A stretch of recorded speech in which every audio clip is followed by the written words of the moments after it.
Let's talk some baseball now with a guy that knows the game like nobody else. Jason Collette of fanball.com. Jason, first of all, welcome back to the show. Hey, how you guys doing this afternoon? Jason, I'm doing great. Jason, you write a blog on your website about the Rays. The Rays this past weekend had a rough time down there in South Florida against the Marlins. Are the Rays now in trouble, or is this temporary and they'll bounce right back? I think this is a little bit of both. It is temporary. They've played a very tough schedule. If you look at the Red Sox and the Yankees, they've had a little easier strength of schedule, while the Rays have been playing a lot of winning teams. You got to kind of throw the Marlins in that mix since they've added hot rookie Mike Stanton. They're a better team than they were in April and May. But what's gone wrong with the Rays, over the last 25 games, their offense is scoring just as many runs as their pitching staff is giving up. And you're going to be at best a 500 team when that happens. And right now the Rays are 10-15 in their last 25 to that recipe. Maybe when the strength of schedule lightens up a little bit, they should get back into gear. But this is a pretty rough stretch for a team that was 20 games above 500 going into May 23rd. You know that Matt Garza had a rough outing down there on Friday night, and James Shields before that had been getting roughed up. These two guys got off to such great starts. The question is, can these guys hold up and start in the second half pitching as well as they did in the first half? Yeah, I'm more confident in James Shields. He really is the staff ace. If you look, he had a terrific start coming back against the Braves the other night. He had an unfortunate inning. The one hard-hit ball all game long was the 420-foot bomb that Jason Hayward hit. But then in that sixth inning, a bloop single to Tim Hudson, a bloop double to Troy Glaus, something that just barely made it out of the infield. So he had a lot of unfortunate things go against him, but he pitched extremely well. Matt Garza, that outing in Friday night in Florida was the worst I've ever seen him pitch. He's usually a little mental head case sometimes, so it's going to be interesting to see how he bounces back this week as he faces the Padres. Jason Collette of fanball.com is our very special guest, and he's on 740 The Game. Jason, throughout Major League Baseball this year, it seems like the pitching has really been overpowering the hitting. We're seeing so many great pitching performances, no hitters, perfect games, and just a lot of guys that are having outstanding years from the pitching side of the ball. Do you think this is just a coincidence, just one of those things, or is this some kind of fundamental change in baseball? What's going on with MLB this year? Well, yeah, I think this is a product of a few years of teams targeting high-impact pitchers at the draft, and it's taken a while for some of these pitchers to mature and develop. But, two seasons ago, Ubaldo Jimenez was not somebody a lot of teams wanted because he couldn't find home plate. He's matured. Now he's got some of the nastiest movement in baseball, and he's got a 1.15 ERA. You're seeing guys like Cole Hamels mature. Steven Strasburg comes up, hits the ground running. So I think this is just an effort of a lot of teams focusing on getting that pitching and developing it because there's a better track record in drafting and developing than there is chasing free agent pitchers. The Sports RX on 740 The Game, brought to you by Bob Dance Hyundai, where everybody arrives. Jason Collette of fanball.com is our very special guest.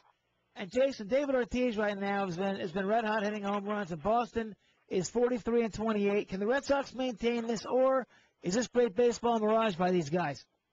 That's one way to beat the shift is to hit the ball over the shift. And what's amazing about this Boston comeback, their strength of schedule has been a little light, but they still don't have Jacoby Ellsbury back. And so that they're not even 100% yet, and they've been able to make up all of this ground that they gave up back in April. So it's good that they're able to recover. A lot of people were writing them off for dead.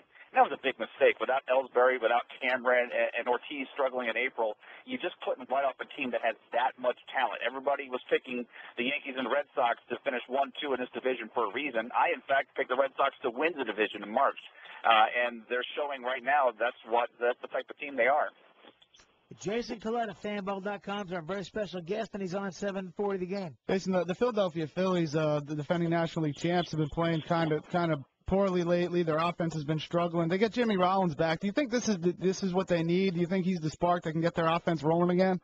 Yeah, he's a table setter. A lot of people have made jokes about the fact that since the Colorado Rockies called out the Phillies bullpen coach with binoculars in Denver, that their offense has struggled. But, obviously when you miss a guy at the top of the lineup like Rollins, who does such a good job of setting the table, that's going to have a trickle-down effect because you've got to put guys in roles that they're not used to. So getting Rollins back has got to help that offense. That is it's been a very long dry spell for a team that has way too much talent to be this poor in offense in June.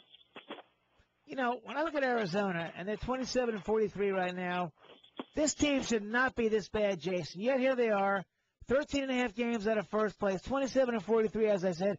Are you surprised in the preseason when you saw this team, they'd be this bad right now? I'm really not surprised because that's a tough division. You got the Rockies, you got the Dodgers. The Padres are the big surprise out there, but Arizona, it's feast or famine because they strike out so much. It's just so tough to produce offense when it's feast or famine. They're striking out 27% of their at bats as a team, and that's 4 or 5% more than anybody else in the league. And it's really hard to start a rally, move guys over, bring guys in on sac flies when you're swinging and missing at that type of percentage. And their bullpen has been downright atrocious. They've blown more saves and blown more holds than anybody in baseball. And you can't win a game, I don't care how much offense you have, if your guys at the end of the game can't help close the deal. Jason Collette of Fanball.com is our very special guest, and he's on 740 The Game. Jason, Pat Burrell goes back to San Francisco, who's in a fight with San Diego for the lead. You know, he's over here in Tampa Bay. He couldn't get anything done, and they figured they bring this guy over. He DHs. He'll do great in that role. He goes back to San Francisco, goes back to the outfield. Now he's hitting home runs again. He's back in the swinging of things. Do you think this was just a case that it was a bad fit here in Tampa, that he wasn't ready for that DH role? Because he looks like his old self back in San Francisco now. Sure. It's a couple of things there, really. One, he always claimed that he needed to play in the field to, stay effective.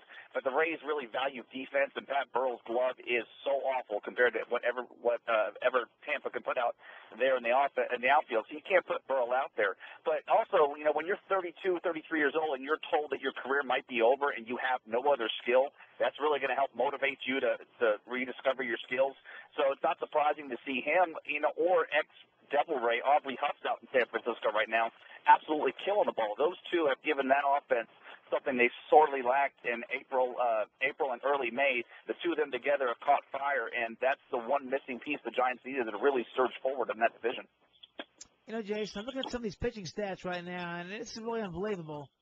But the question I have is Clay Buchholz in Boston right now has got a 2.47 ERA and a lot of wins. Is this guy really that good? Yes, nasty, nasty stuff. He's able to move his fastball up and down, left and right in the zone. His curveball is one of the better ones in baseball. He throws a lot of strikes. He's able to change speeds. It's a great story from what he's been able to come up through, and he's really that good. He gets overshadowed by, the bigger names like Beckett, Lackey, and Matsuzaka in the rotation. But I'll put his stuff up against any one of those guys in the rotation. Jason Collette of Fanball.com is a very special guest, and he's on 740 The Game. Jason, we're about a month away, 5 weeks away from when we start really talking about teams making moves, teams making the big moves before the trade deadline. As someone who follows the Rays closely, do you think that they're in a position where they might try to bolster up this team at the trade deadline this year? Yeah, I think this is the year they do it. If you look back at the last 2 years when they've been competitive, in 2008 they did absolutely nothing.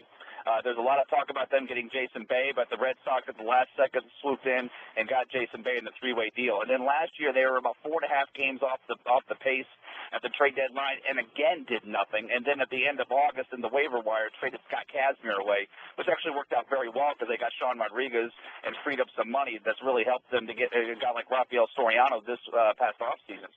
But this year, they've got to do something to address the DH situation. Burrell didn't cut it, and the two guys, Blaylock and Ibar, they've had in his place since Burrell left, have been actually worse than what Burrell was doing. And with Carlos Pena slumping a little bit, there just needs to be another bat in the offense. And I think that's where they're going to go with the trade deadline to get something. This is a year they've called, they're all in, all chips are on the table. And if that's the case, they have to go get another bat to help that DH situation out. All right, Jason. Great stuff as always, young man. We'll see you later on at fanball.com. Jason Collette, thank you very much. I'll catch you next time. You guys take care. Always a pleasure.